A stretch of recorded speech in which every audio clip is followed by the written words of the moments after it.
but you talked about your journey. So you went through softball in college, you're coaching, and then you're at post grad internship. You're doing all this stuff, and you briefly talked about what it's like just being Black and looking young.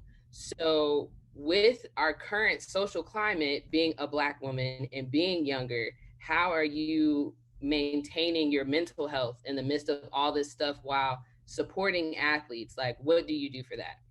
Taylor, that is a really good question. And first and foremost, I am a huge advocate for mental health. And I have been since the grad school days, and just myself utilizing therapy and utilizing certain coping and just really self-improvement skills. So I really appreciate this question, and I will be vulnerable and say 2020 was tough.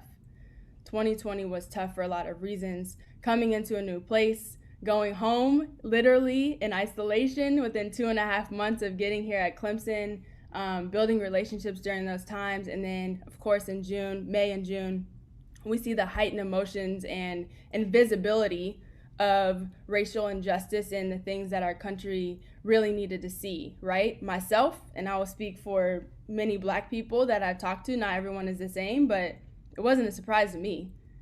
None of that was a surprise to me.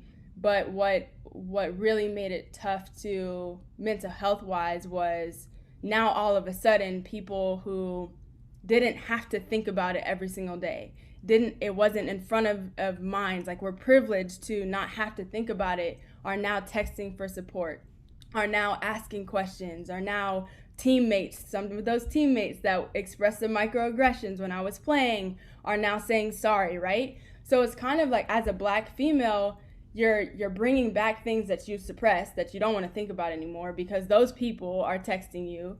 And then on the other side, so that's the personal side. On the professional side, now it's, hey, I've got to take care of myself and strap in, because my job is to support our student athletes. And so I would say it was challenging, especially over the summer.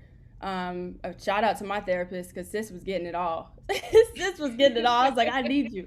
But I think what's really important is, for me, what I realized is it's not necessarily about having them lean on you and putting all of their stuff, especially as student athletes of color, the weight on my shoulders.